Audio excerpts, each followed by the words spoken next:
Salut tout le monde, on va voir la différence entre l'avancement final et l'avancement maximal. Ici, on fait réagir du carbone avec du dioxygène, ça se transforme pour donner du dioxyde de carbone CO2. On va dire qu'à l'état initial, on a 4 atomes de carbone par exemple et 3 molécules de dioxygène. Ça va se transformer et on va regarder un petit peu l'état final. Donc pour l'instant, rien n'est réagi. Donc cette première molécule de dioxygène réagit avec ce carbone pour donner du CO2. Ensuite, c'est à leur tour réagissent pour donner une deuxième molécule de CO2. Et maintenant, c'est à leur tour pour donner une troisième et dernière molécule de CO2. La dernière, parce que maintenant, je ne peux plus en faire une quatrième. Il aurait fallu pour cela une quatrième molécule de dioxygène. Ici, on voit que la réaction est totale. On est allé jusqu'au bout de ce qui aurait pu réagir. La réaction est totale.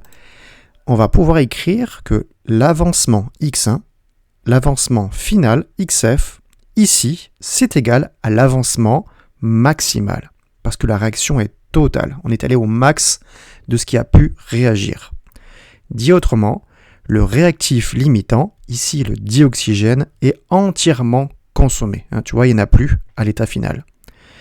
Il aurait fallu encore une fois, peut-être, une quatrième molécule de dioxygène pour que ce carbone puisse réagir à son tour. Voilà, ici, premier cas, premier scénario, la réaction est totale, donc XF égale Xmax. Deuxième scénario, donc on part sur la même réaction avec les mêmes quantités initiales. Donc ici, première molécule de dioxygène qui réagit avec le carbone, donc première molécule de CO2, ensuite une deuxième molécule de CO2, et ça s'arrête. Ça s'arrête alors qu'on aurait pu continuer évidemment. Donc là, dans ce cas-là, on a ce qu'on appelle une réaction qui est limitée. On n'est pas allé au bout de tout ce qu'aurait pu réagir. Il y a un équilibre en fait, il y a un équilibre qui fait que la réaction s'arrête. Donc la réaction est limitée. Donc là, on va écrire que l'avancement final, à la fin, ici qu'on a atteint cet équilibre, il est inférieur, plus petit que l'avancement maximal. C'est différent du premier scénario.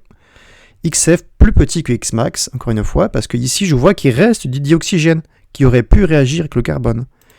Il en reste, donc le réactif limitant n'est pas entièrement consommé. Il est là.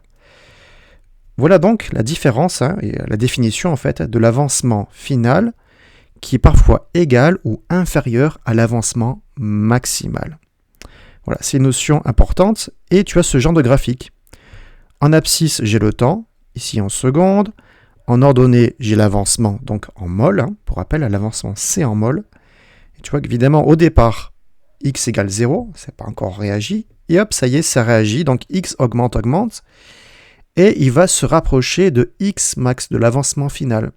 Alors ici, ça rapproche, mais il ne va pas vraiment l'atteindre. Des fois, il atteint rapidement, instantanément.